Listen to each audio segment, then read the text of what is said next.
Well, ladies and gentlemen, we are one day away from the 2024 election, and we already do have almost 80 million early votes cast. Now, I would imagine the turnout is probably going to be another record high based off of this early voting number. However, there has been a higher emphasis, especially on the Republican side of doing the early voting. The Democrats, maybe not so much considering 2020 and the pandemic and everything that happened, but 76 million.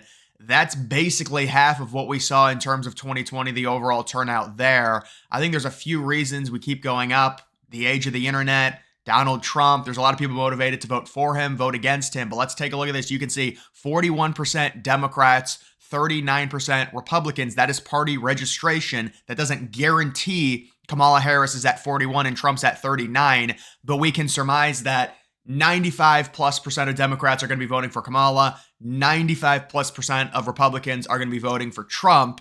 That's just the reality. And then you do have the other at 20%, which is very important, doing a lot of heavy lifting because you've got 41 to 39 to 20, and that's what it's going to come down to when you're talking about the independents. But when you look at this state by state, now there are some certain states where Republicans, maybe they're older, they just do more early voting, so that doesn't necessarily mean that if Republicans lead a state, a swing state like in Arizona, that's necessarily going to be a huge win for them. However, if you look at Arizona right now, you do see Donald Trump having a very, very nice lead right now when you talk about the early vote. And you can see around 2 million votes requested overall. Donald Trump up by around 9%, 42 to 33, with 25% as third party. Now, normally the third party or the other, they do vote slightly more Democrat when it comes to Arizona, but this is obviously a significant upgrade from 2016 and where the early voting was in Arizona. So I would expect Donald Trump to not win the state by 9 points. I know it's like a role reversal. We always think,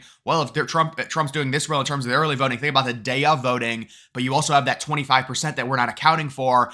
Probably a lot of those people are going to be voting for Harris, but that's not to say that she's going to be able to make that up. We don't think she is. Right now, Trump's up 9 in Arizona. That is very, very, very good news. You will take that. But this is, again, with the early voting. Just because he's up by 9 right now, it doesn't mean that he's going to win by even over 9 because, again, these 25% are very important that are right now unaccounted for. We can understand that a lot of the 33% that are registered Democrats are going to vote Democrat. A lot of the 42% of registered Republicans are going to vote Republican, but you can also see the breakdown in terms of gender. And I think what I'm going to do is I'm going to go back and look at just the overall map in terms of women versus men and kind of explain that. But you can see 5% advantage for women when it comes to the early vote, which is pretty good when you talk about just early vote in general and how much women normally vote more early than men. But there is that. And then moving back, and I am going to quickly take a look at it because you can adjust this for gender. And you can see this is the divide that people are talking about. And a lot of Republicans are ringing the alarm bells about. You've got 53% women, 44% men. That's a 9-point advantage for women over men right now. And what I would say to this is that it's kind of a double whammy. When it comes to elections, women normally always outnumber men, and it's always because of minority women over minority men. White men actually vote more than white women by about 3%.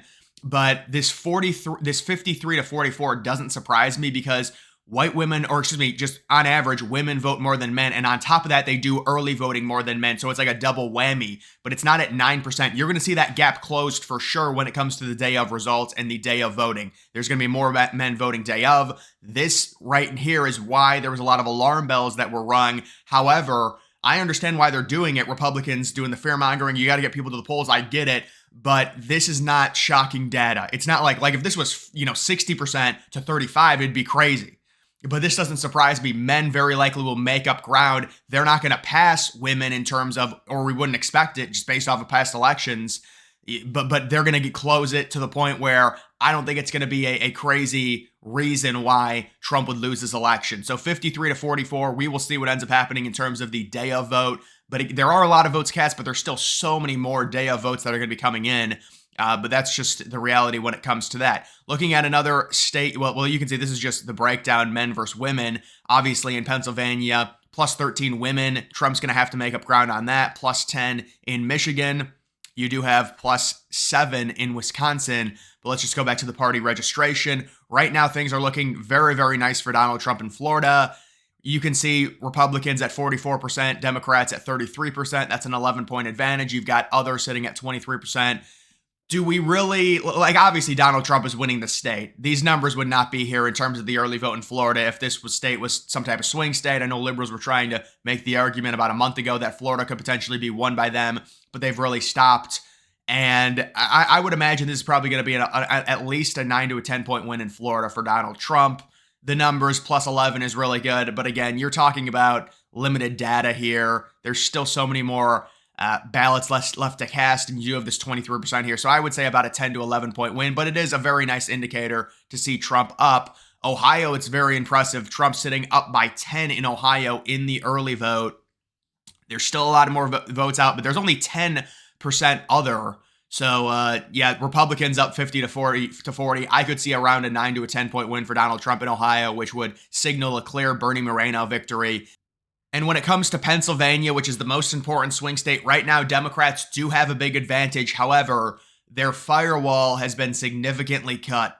And so this is what we expected. Democrats were going to win the early vote in Pennsylvania by a ton, but they had a 1.1, and this is what Elon Musk talks about, a 1.1 vote advantage in 2020. It's been cut to about 390K. So it has been cut significantly, meaning that they were going into election night in 2020 just with the early voting up by 1.1 million in terms of based on party registration. Now it's only 390K. Now, that doesn't mean 1,000% that Trump's going to win, because there could be and there will be more day of Democrat voters, but it would be a lot to make up, we would say. That's what I would say. But Pennsylvania's going to be very close. We can't sit here and say for sure, because Republicans made up that much ground in terms of the early voting, where they were losing by 1.1 million. They only ended up going into election night. They only ended up losing the election in Pennsylvania by 80K. Now that they're only losing by 390,000, they're going to easily be able to make up that 80K. And I think they will. But I'm just saying there's other things that you have to take into account when it comes to that. But this is good numbers. You will take this in Pennsylvania. I know it looks bad, 57 to 33. But in comparison to what it was in 2020, this is significantly better than what we're seeing in Pennsylvania. A lot of this is comparisons to 2020, but the comparisons to 2020 are very hard to make because we knew Republicans were going to do better. You look at Michigan, I think these are pretty good numbers for Republicans. They're losing the early vote in Michigan, but only by 3. You do have 11% with the other, and we'll have to see how those people go. But in Michigan, I don't think that's bad at all. Taking a look at Wisconsin right now, 40 to 34. So Republicans down 6. That's something that you can make up for sure on election night in terms of the day of voting. New Hampshire, there's a lot of independents in New Hampshire. You're looking at 37 to 33. That's a 4-point Democrat advantage.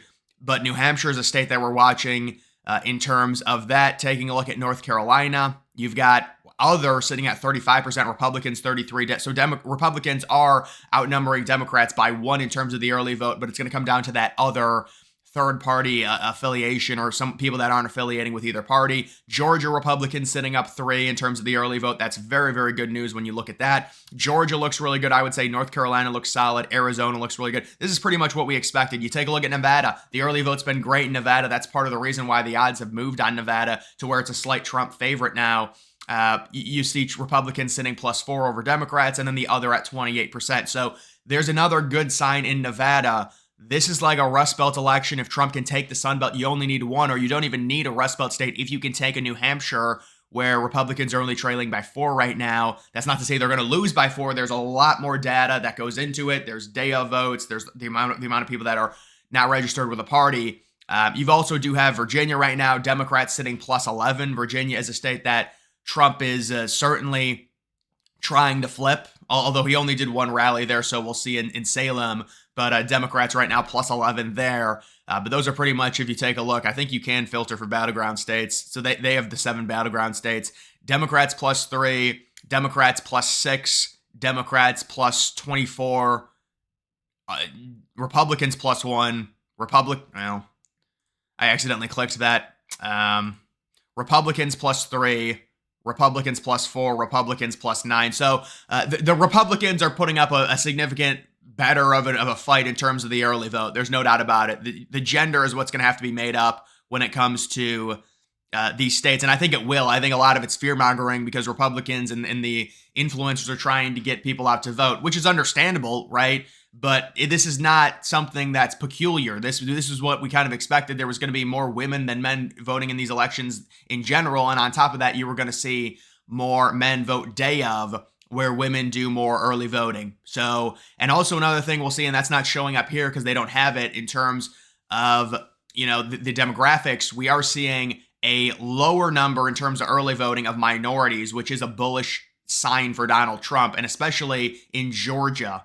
So, I think Georgia looks very good right now. I think Arizona looks good. I think North Carolina looks good. To me, this is going to come down to Pennsylvania.